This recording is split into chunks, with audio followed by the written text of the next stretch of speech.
back to Opinionated. The story is still the same, the topic is the same, the story probably different, and the topic is encryption.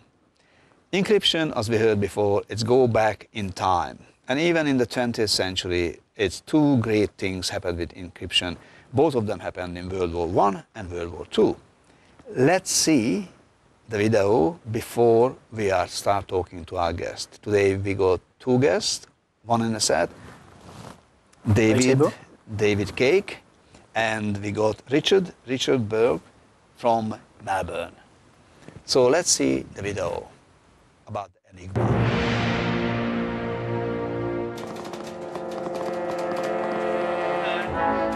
Since the mid-1930s, all the German armed forces and intelligence departments had adopted a standard machine for encoding their messages. The cipher machine E, better known as Enigma. It was developed in the early 1920s as a handy tool for businessmen to keep commercial messages secret. It was powered by a battery, and its encoded messages were transmitted in Morse code to be decoded on a second Enigma machine at the receiving end. The critical element of the machine was 3 rotors, which could be set to scramble the message in a way which could only be unscrambled by another machine with the same settings. The rotors could be replaced and set differently. As a result, each letter typed could come up in any one of 150 million ways. Given the almost infinite number of settings, it was not surprising that the Germans remained convinced throughout the war that Enigma was uncrackable.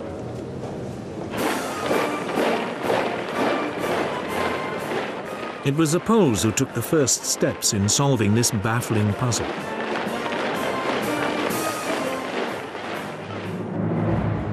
They knew of the existence of the Enigma machine and assembled a team of top mathematicians to crack it. Marian Rejewski, Jerzy Różycki, and Henry Zygalski. But the team could not decipher messages without knowing the internal wiring of the rotors. The solution was supplied by French intelligence, which sent its Polish allies material gathered by a spy in the German army's cipher department. Amongst this was an Enigma manual. The Poles were able to reconstruct an Enigma machine and began laboriously decoding messages. By the time Poland fell to the Germans, the Polish cryptographers had destroyed all evidence of their work on Enigma. The task was now taken up by the British at their government code and cipher school at Bletchley Park, near London. Its head was Commander Alistair Denniston. Denniston recruited a strange collection of mathematicians, chess masters, and crossword puzzle experts to continue the decoding.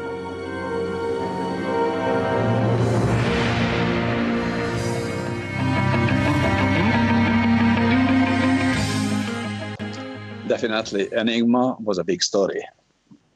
And still a big story because we have to do something to break down the encryptions. So we are sort of shadowboxing with the Enigma still.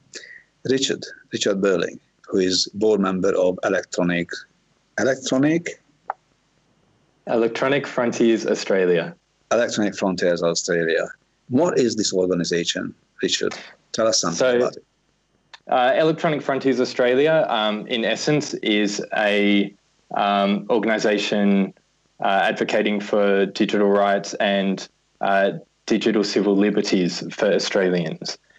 So that encompasses everything from encryption to surveillance to any legislation that takes away the rights of the individual in this new technological space. So that's all happening in cyberspace. That's right. So how can we have, rights, any rights in cyberspace? Because it's not something which is free. as we learned in the previous part of this episode. So how can we have rights, and how can we achieve more rights or protections or whatever you're fighting for? Tell us, what's the methodology, or how do you discovering we not have rights and we need more? Right. So the internet is a fascinating accident in the libertarian nature that it is.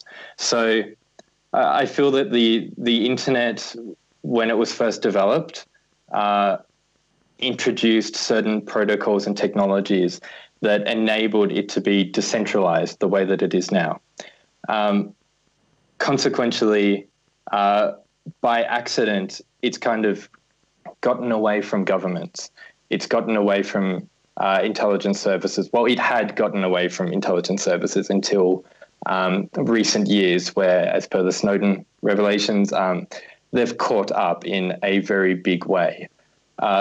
So when it comes to online rights, fundamentally, it's the right to be an individual, the right to have privacy, to speak about the things that you would like to speak about with the people that you care about, to communicate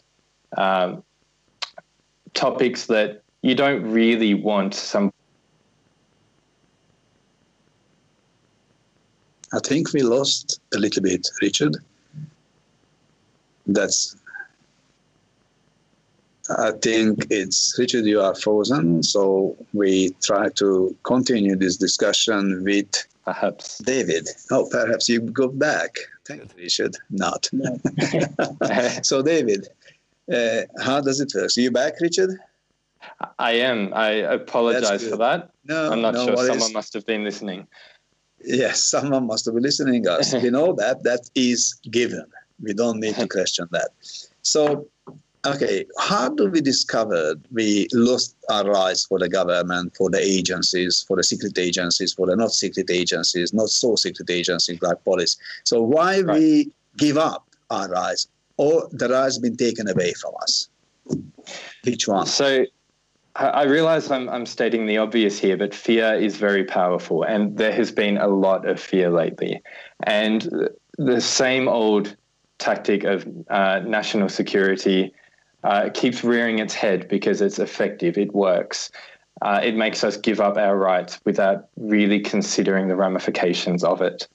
And it's very easy to look around the world and see other examples of where this has been implemented, these totalitarian ideas of surveillance. And in the West, largely, it's been sitting in the background. We've been watched. We've had our data recorded, and there have been minor cases where people have acted on that. But that's just for the moment, and it's getting worse. But we only need to look at countries like China, where that surveillance state has gotten to the point and the confidence that they are literally removing messages between two individuals having a conversation, a supposedly private conversation. If you speak about a topic the government doesn't like, those messages will never reach the recipient. And the Chinese got a different tactic compared with the Americans. The Americans keeping and let you talk whatever you like, doesn't matter. They just recording it, they analyze it, and they're using it and storing it. The Chinese be clever because they say, oh, you're talking something about more advanced is this sort of control. We have to just stop this talk, and you couldn't exchange messages. So you are muted. Which one is better for us? For us, I think I'd take being able to speak freely personally. I think, especially in Australia, we talk about national security a lot, but actually our intelligence services are doing quite a good job as it is. They are, of course, going to be advocating for more power, and I suspect a lot of this is related to Five Eyes agreements, as mentioned earlier, and politicians wanting to show their force in protecting our borders, etc. But fundamentally, right now, the intelligence services have been able to stop, as far as I'm aware, in any potential attack using existing legislation without breaking encryption, without doing any of these crazy things that they're speaking of. And it's been mentioned earlier, but no amount of force can break a math problem. And that's what encryption is. It's maths. And when you try to legislate that a mathematical formula is not valid, that is an incredibly dangerous idea. Thank you very much, Richard, for the discussion, and good luck for the protection of the rights for us. Thank you very much. Yes. Back on the studio field. What do you think, watching the whole episode, which part of the encryptions we not touched on, and what part of the rights or privileges we not talked about? I think you talked a bit about Chinese versus the Western model. world, yes. There's a big difference between public speech, what we're allowed to say, and in that the Western model, is clearly one that I think most of us would prefer, where you're allowed to say publicly what you want.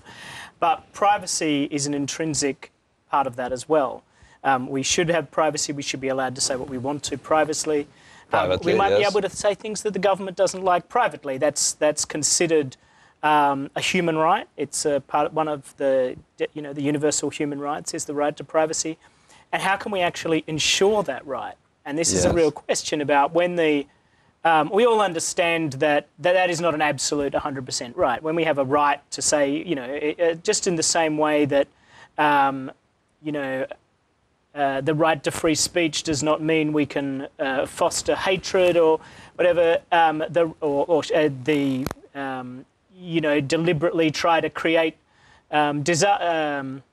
problems.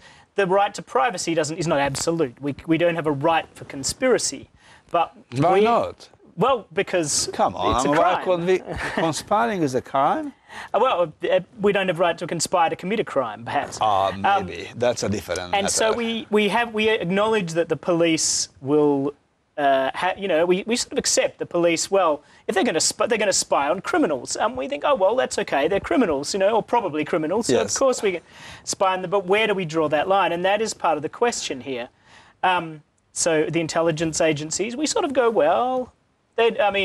Technically, if they're agents of a different country, they may not be, criminals and stuff. But we accept that we need to stop the actions of foreign countries that may not benefit us. Yes, well, we may not. We may like to trade with the Chinese, but not many of us would like to live under the Chinese system. We want to control our own national sovereignty. But where do they draw that line? And we may not expect them. With the police, it's quite simple. We say, you should get a warrant. Go and talk to a judge and convince him you have a good case. And we accept that. And just the same way, when you were talking about digital rights, a good example is, well, if the police are going to come into my house and search my bedroom, I want them to get a warrant. Well, if the police are going to come into my laptop and search my laptop, I want them to get a warrant too.